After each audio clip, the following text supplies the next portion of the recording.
below. You would be, thought Stanley. He could stick no more of it. He stopped splashing. "Look here, Trout," he said. "I'm in rather a hurry this morning." "You're what?" Jonathan was so surprised, or pretended to be, that he sank under the water, then reappeared again blowing. "All I mean is," said Stanley, "I've no time to fool about. I want to get this over. I'm in a hurry. I've work to do this morning, see?" Jonathan was gone before Stanley had finished. "Pass, friend," said the bass voice gently, and he slid away through the water with scarcely a ripple. But curse the fellow! He'd ruined Stanley's bathe. What an unpractical idiot the man was! Stanley struck out to sea again, and then as quickly swam in again, and away he rushed up the beach. He felt cheated. Jonathan stayed a little longer in the water. He floated, gently moving his hands like fins, and letting the sea rock his long, skinny body. It was curious, but in spite of everything he was fond of Stanley Burnell. True, he had a fiendish desire to tease him sometimes, to poke fun at him, but at bottom he was sorry for the fellow. There was something pathetic in his determination to make a job of everything.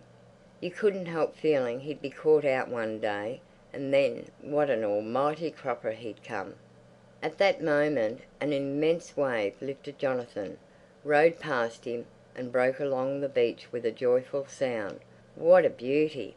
And now there came another. That was the way to live, carelessly, recklessly, spending oneself.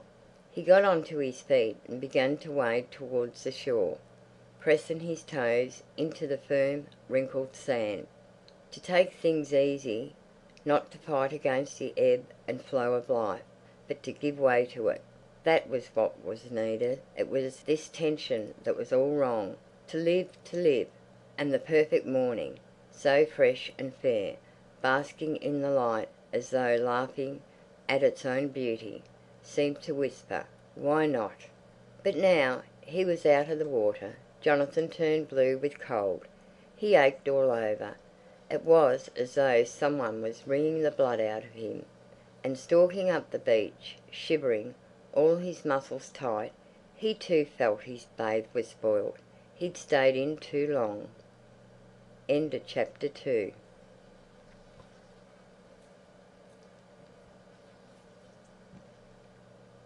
Chapter 3. Beryl was alone in the living room when Stanley appeared, wearing a blue serge suit, a stiff collar and a spotted tie. He looked almost uncannily clean and brushed. He was going to town for the day. Dropping into his chair, he pulled out his watch and put it beside his plate. "I've just got 25 minutes," he said. "You might go and see if porridge is ready, Beryl." "Mother's just gone for it," said Beryl. She sat down at the table and poured out his tea. "Thanks." Stanley took a sip. "Hello," he said in an astonished voice. "You've forgotten the sugar." "Oh, sorry." But even then Beryl didn't help him. She pushed the basin across. What did this mean? As Stanley helped himself his blue eyes widened. They seemed to quiver. He shot a quick glance at his sister-in-law and leaned back. "Nothing wrong, is there?" he asked carelessly, fingering his collar. Beryl's head was bent. She turned her plate in her fingers. "Nothing," said her light voice.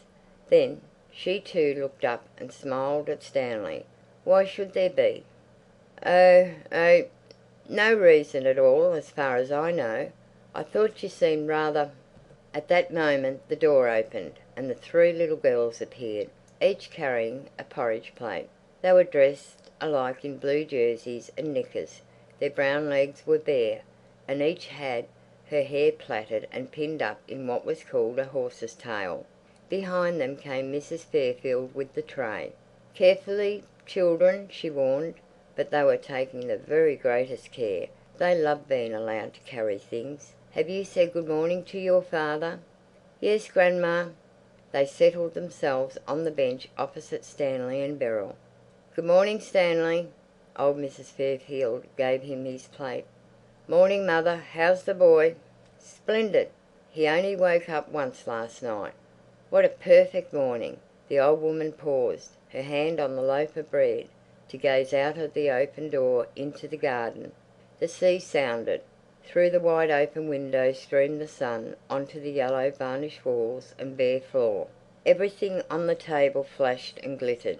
In the middle there was an old salad bowl filled with yellow and red nasturtiums. She smiled, and a look of deep content shone in her eyes.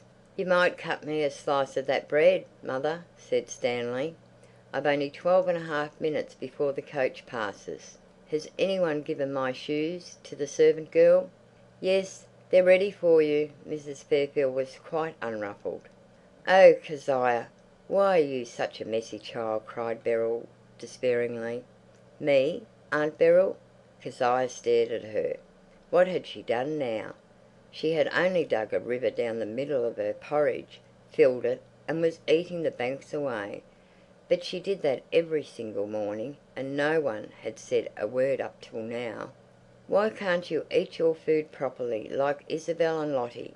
How unfair grown-ups are. "But Lottie always makes a floating island, don't you, Lottie?" "I don't," said Isabel smartly.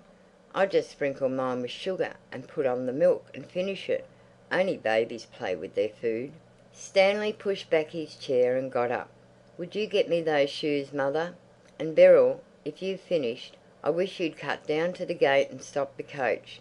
Run into your mother, Isabel, and ask her where my bowler hat's been put. Wait a minute. Have you children been playing with my stick?" "No, father."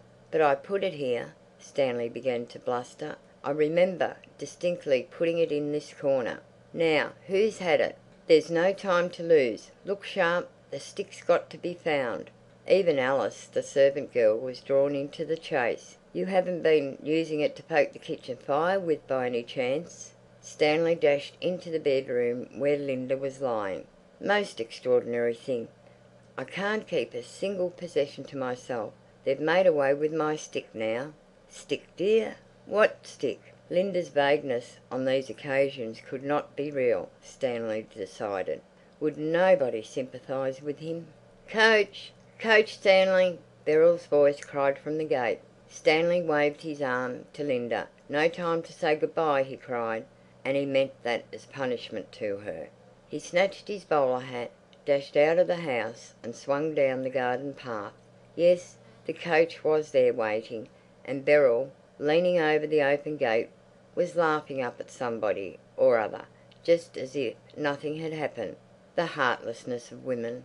The way they took it for granted it was your job to slave away for them, while they didn't even take the trouble to see that your walking stick wasn't lost. Kelly trailed his whip across the horses. "Good-bye, Stanley," called Beryl, sweetly and gaily. It was easy enough to say good-bye.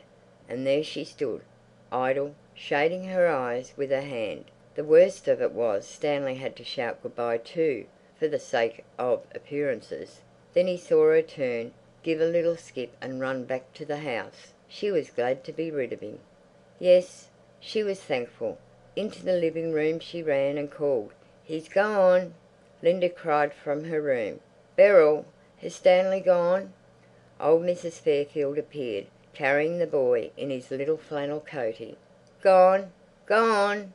Oh, the relief, the difference it made to have the man out of the house. Their very voices were changed as they called to one another. They sounded warm and loving, and as if they shared a secret. Beryl went over to the table. "Have another cup of tea, mother. It's still hot." She wanted somehow to celebrate the fact that they could do what they liked now. There was no man to disturb them. The whole perfect day was theirs. "No, thank you, child," said old Mrs. Fairfield. But the way, at that moment, she tossed the boy up and said, "A goose goose gaga," to him meant that she felt the same. The little girls ran into the paddocks like chickens let out of a coop. Even Alice, the servant girl, washing up the dishes in the kitchen, caught the infection and used the precious tank water in a perfectly reckless fashion. "Oh, these men," she said, and she plunged the teapot into the bowl and held it under the water.